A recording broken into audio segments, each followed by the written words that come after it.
तो इस तरीके हे गाइस, वेलकम टू टेक्समूथ। मैं सीए चेतना आप सबका टेक्समूथ के इस यूट्यूब चैनल पे स्वागत करती हूँ। आज की वीडियो में हम आपको एक इन्फॉर्मेशन देना चाहते हैं। हमारी वीडियो एक इन्फॉर्मेटिव वीडियो है आज की।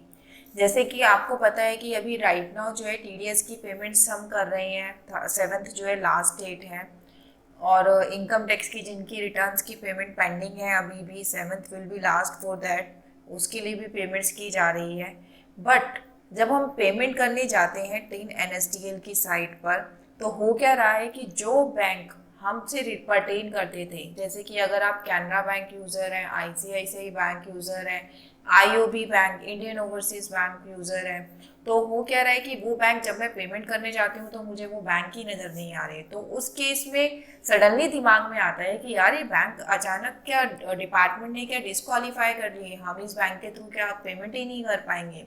सो ऐसा नहीं है।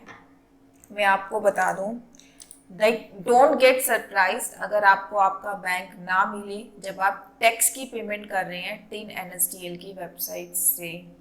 ऐसा क्यों, आइए इसके बारे में बात करते हैं। हुआ क्या है, डिपार्टमेंट ने अपनी जो इनकम टैक्स की वेबसाइट थी वहाँ पर इन्होंने ऑप्शन दिया था ई पे टैक्स का। ये ऑप्शन अभी तक एक्टिव नहीं था, थोड़े टाइम पहले तक, बट अब धीरे धीरे डिपार्टमेंट इसको एक्टिव कर रहा है। और कुछ बैंक्स जो कि अभी तक क्या था, हम लोग ई पेमेंट की टैक्स की पेमेंट करने के लिए टिन एनएसडीएल की इस वेबसाइट का यूज़ किया करते थे। यहाँ पर हमारे डिफरेंट डिफरेंट चलान्स थे। यहाँ पे जो भी हमारे ऊपर चलान एप्लीकेबल होता था, जैसे टैक्स की पेमेंट के लिए चलान नंबर 280, टीडीएस की पेमेंट के लिए, प्रॉपर्टी की पेमेंट के लिए यहाँ से हम करते थे, TDS on rent of property यहाँ से करते थे। तो यहाँ से हम हमेशा अपनी जो है ऑनलाइन टैक्सेस की पेमेंट करते थे। डिपार्टमेंट ने अपनी वेबसाइट पे ये ऑप्शन दिया तो था, बट अभी जो है लोग इसको इतना यूज़ नहीं कर रहे थे और ना ही ये अभी पूरी तरीके से एक्टिव था।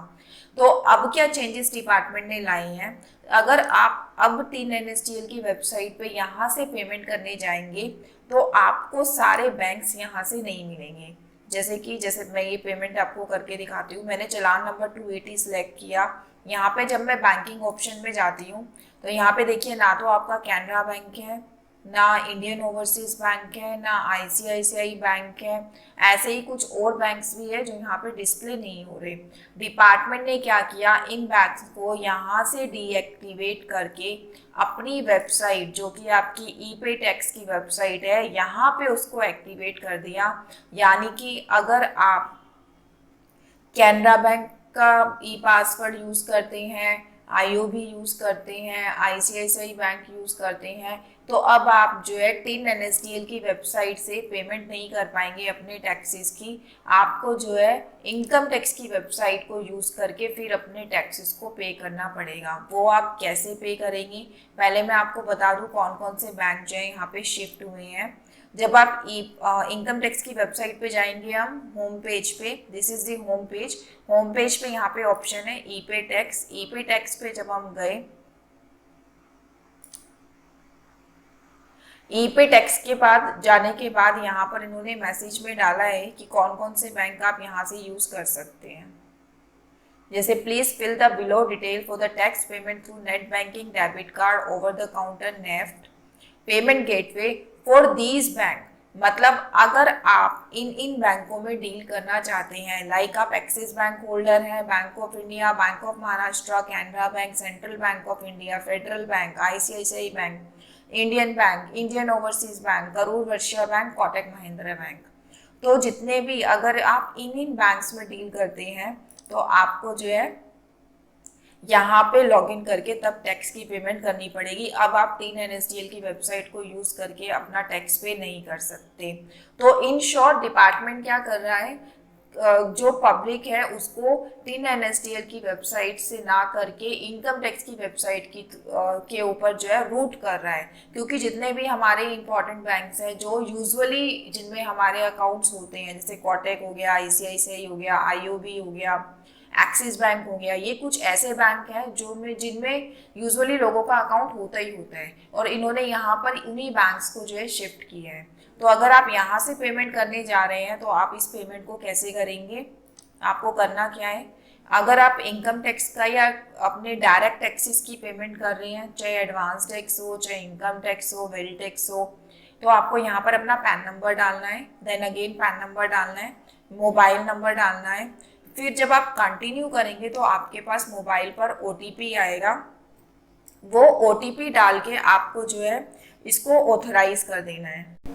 ऑथराइज करने के बाद आपको जो है डिफरेंट डिफरेंट वहाँ पे ऑप्शन दिए जाएंगे कि आपको इनकम टैक्स का पेमेंट करना है या फिर और डायरेक्ट टैक्सेस के पेमेंट करने हैं, तो आपको उसी के अकॉर्डिंग अपनी टैब को सिलेक्ट करना है और आगे फर्दर कंटिन्यू करना है। और जो भी बैंक आप सिलेक्ट करना चाहते हैं उस बैंक को सिलेक्ट करके अपना नेट बैंकिंग आईडी पासवर्ड डाल के अपनी ट्रांजैक्शन को कंप्लीट कर देना है। अभी जैसे कि आप जानते हो कि टीडीएस का टाइम चल रहा है, तो हम टीडीएस की जो है आपको ब्रीफ में टीडीएस का मैं फर्दर बता देती हूँ कि आप टीडीएस के केस में कैसे करेंगे। टीडीएस के केस में आप यहाँ पे टैन नंबर डालिए जिस टैन नंबर से रिलेटेड आपको पेमेंट करनी है।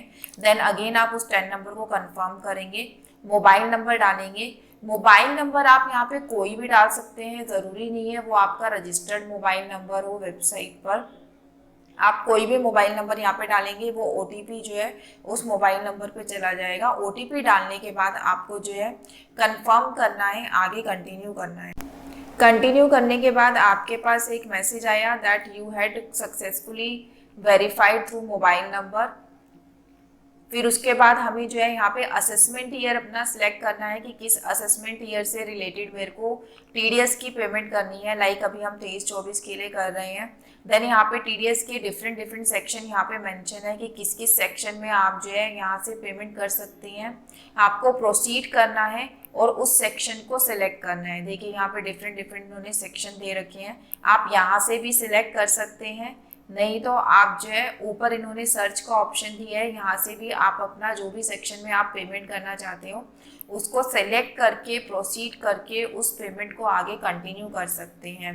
सो बहुत ही सिंपल है, आपको सेक्शन जस्ट यहाँ पे डाल देना है, जिस भी सेक्शन के बारे में आप बात कर रहे हैं, या फिर डिस्क्रिप्शन डालोगे तो भी आपको मिल जाएगा।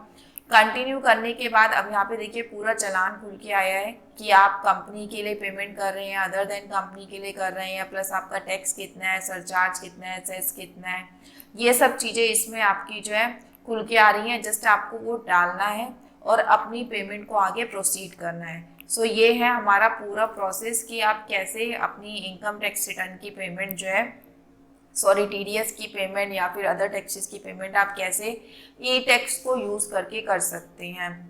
होपफुली आपको अंडरस्टैंडिंग हो गई होगी कि आपको ई पे टैक्स पे कैसे अपनी पेमेंट करनी है टैक्सेस की। This is so simple, but हाँ थोड़ा इन्होंने जो है प्रोसेस को एक्सटेंड कर दिया है। लाइक ओटीपी आएगा फिर आप आगे प्रोसीड कर पाएंगे, बट आप इस पे सिंपली अपनी टैक्स की पेमेंट कर पाएंगे। मैं दोबारा बता दूं कि अगर आपको अपना बैंक TIN/NSDL की वेबसाइट पे नहीं मिल रहा है तो वरीड मत होइए, आप उसी टैक्स की पेमेंट जो है ई पे टैक्स के ऑप्शन को यूज़ करके इनकम टैक्स की वेबसाइट के थ्रू कर सकते हैं। So don't get late, time पे अपनी टैक्स की पेमेंट कर दीजिए। थैंक यू सो मच मेरी वीडियो में बने रहने के लिए। वीडियो पसंद आई हो तो वीडियो को लाइक और चैनल को सब्सक्राइब जरूर करिएगा। Thanks a lot.